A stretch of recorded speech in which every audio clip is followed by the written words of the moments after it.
Hello friends, welcome back. So I hope you are enjoying this training. So in the earlier section we have discussed about the transport layer. Now let's talk about the network layer and understand what goes at this stage of the OSI layer. So network layer is responsible for providing the best path for the data to reach the destination, and logical addressing works on this layer, and router is a network device which works at this particular layer. So this layer is divided into two parts. One is the routed protocols and the other one is routing protocols. So friends, talking about routed and routing protocols, let's talk about the routing protocols first. So here you can see RIP, IGRP, OSPF, and EIGRP. These are some of the examples of routing protocols. So the purpose of the routing protocols is to find the best path. Example, you are connecting to facebook.com from your home location. So your request will first go to your home router, which is your default gateway. From the default gateway, the request will go to the ISP router, the ISP router to which your home router is connected.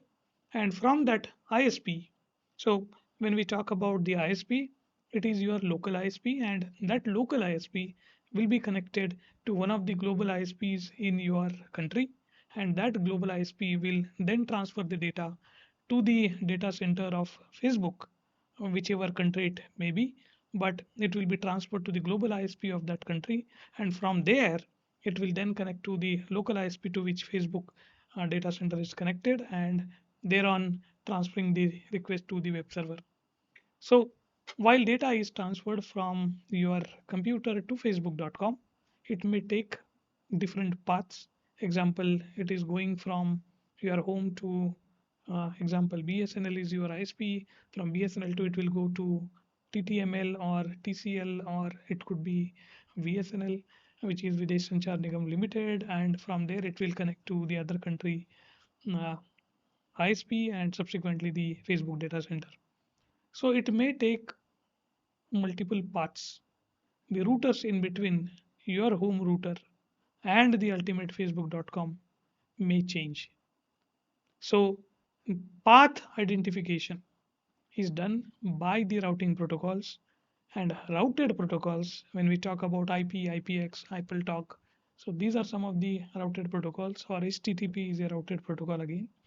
So once the path is established by the routing protocols, routed protocols send the data on that established path. So identification of path, or finding the best path, is the functionality of the routing protocols, and sending data on the established path is the functionality of routed protocols. So we'll see that in the upcoming slides. So here, if you look at the network layer, so these are some of the devices in my home environment. Consider this is my laptop. This is the printer, which is a wireless printer, and I have a wireless router from AI's broadband. So if I have to show you, if I open command prompt and type IP config, you can see the IP address of my computer is 1.105, right? And my default gateway is 192.168.1.1, which is my AI's router. So if I ping to that router from my computer, so I'm able to connect to this router from my computer. So friends, I have covered IP addressing extensively in my IP addressing training, as well as there is an additional training which is physical network connectivity. These are two different courses that I have already created. You can visit them so that your concepts on physical network connectivity and the logical network connectivity, which is the IP addressing, will get clear. So moving back to our slides. So here, uh, so for any device to connect to the other device on the network, it requires something called an IP address. And that IP address is nothing but the logical address which works at the network layer. So to understand this, I have created an animation which will give you the exact idea what is happening behind the scenes. So consider I have two computers on my network, one with IP address 1.1 and the other one is 1.2. So this is the class C network that I have. So consider I'm sending a message, hello, how are you, to person on the other computer. So now data in the previous layer, which is the transport layer, was in the form of segment. So you already have a clarity on how the data is segmented, sequenced, and then reassembled. Now that segment becomes a packet at this particular layer. So what happens is at network layer, source IP, which is this IP, and the destination IP, which is this IP address, will be attached to the packet, and then this would be sent. Now, when the destination device receives that packet, it will check the destination IP, which is nothing but the IP address of the destination computer, and then will subsequently understand that the data is for me, and then it will open that packet to take out that segment. So this is how the data is transferred at network layer. So what you need to understand here at this stage is the logical addressing that works at this particular layer. So this is nothing but the example of router protocols. You are sending a message on an established channel. Now, as I said, the data may take different paths. Example, you are opening my website. So on this computer, consider you have opened the browser and entered dhananjayan.com. So the data may go through this path, or it may take this path, or it could be some other path.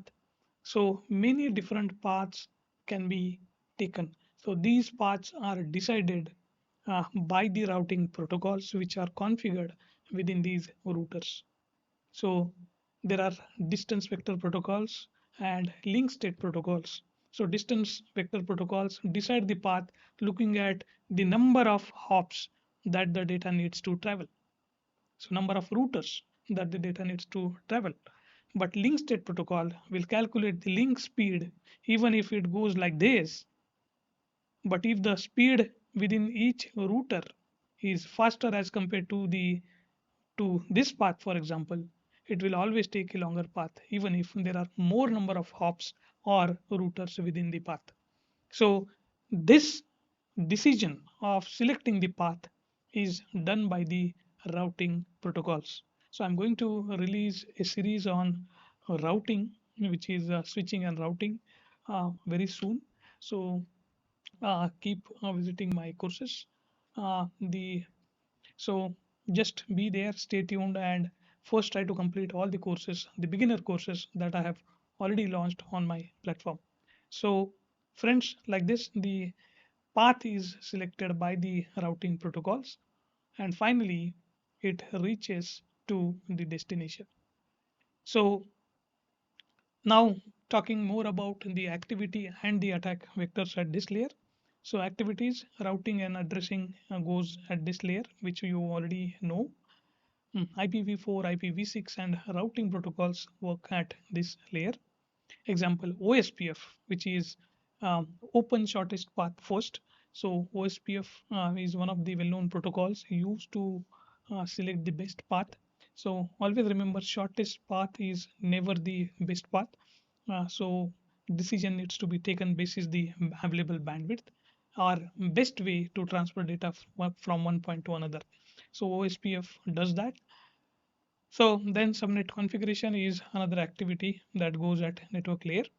So attack vectors. So IP address can be spoofed. An attacker may spoof the IP address of your computer, may pretend to be you by spoofing your IP address. There are different tools available to spoof an IP address on the network so that if you are receiving traffic back to your computer, the router may also make the traffic visible to the attacker if your IP address is spoofed.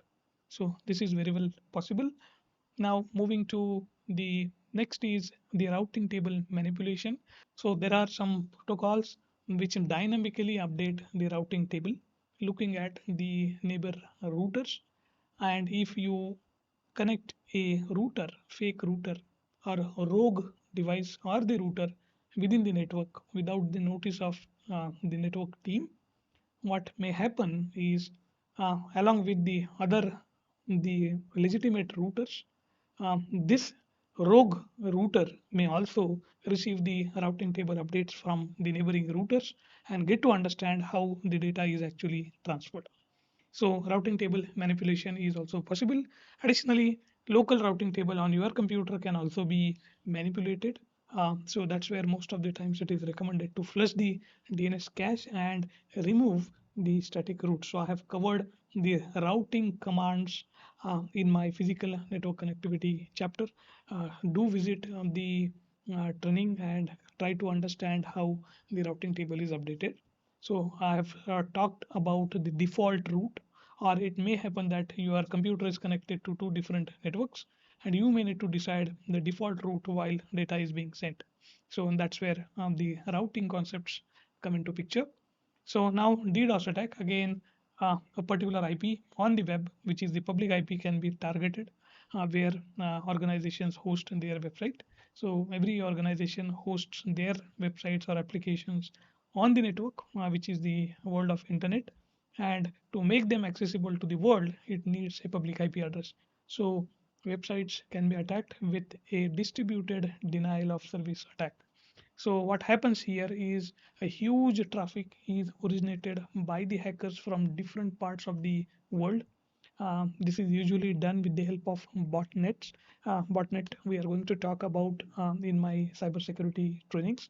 But as this is focused more on the OSI model, just try and understand that DDoS is nothing but the distributed denial of service attack. So DOS is denial of service, and if it's distributed, so if the attack happens from uh, different geographical locations, then it is known as distributed denial of service attack. So with this, we understood the functions of the network layer. So application layer, just to recap, port number is attached to the payload. So here HTTP is port 80, FTP 21, like that. The ports are attached at application layer, which is also known as application port. Then the presentation layer converts that data in a format which can be understood by the network or the next layers in the OSI model. Session layer maintains the session. So establishing, maintaining, and terminating the session is done by the session layer. Then transport layer does functions like segmentation of the data, sequencing, reassembling, error correction, multiplexing, demultiplexing. So these are the some of the functions at transport layer. Then network layer attaches network header, which is nothing but the source IP and the destination IP. And data at network layer is in the form of packet.